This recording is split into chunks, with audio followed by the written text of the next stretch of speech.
বন্দে মাতরমের অপমানের প্রতিবাদে শিলিগুড়ি রাজপথে যুব মোর্চার মশাল মিছিল।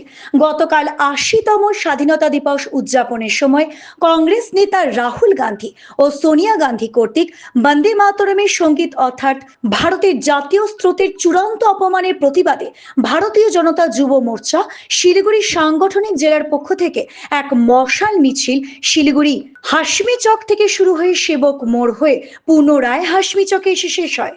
শুধু এই বাংলা নয়, গোটা দেশ জানে কংগ্রেস কিভাবে ভারতকে ভাগ করছে। সে নেহেরুর আমল থেকে শুরু করে সোনিয়া গান্ধী, এখন পাপ্পু মানে রাহুল গান্ধী, সবার আমলে দেশ ভাগ করার চক্রান্ত চলছে। এরা খালি দেশ ভাগ করা শক্তি। তার জন্য যেখানে আমরা বন্দে মাতরমকে বলি জাতীয়, রাষ্ট্রীয়, জাতীয় যে স্রোত, ভারতের যে স্রোত, সেই স্রোত পাঠ করা হচ্ছে, সেখানে তাদের ভালো লাগছে না, তাদের মনে অস্পিস করছে। যেরকম দেখেন যে হনুমান চল্লিশা পড়লে ভূত পালায়, সেরকম সোনিয়া গান্ধী পালাচ্ছে।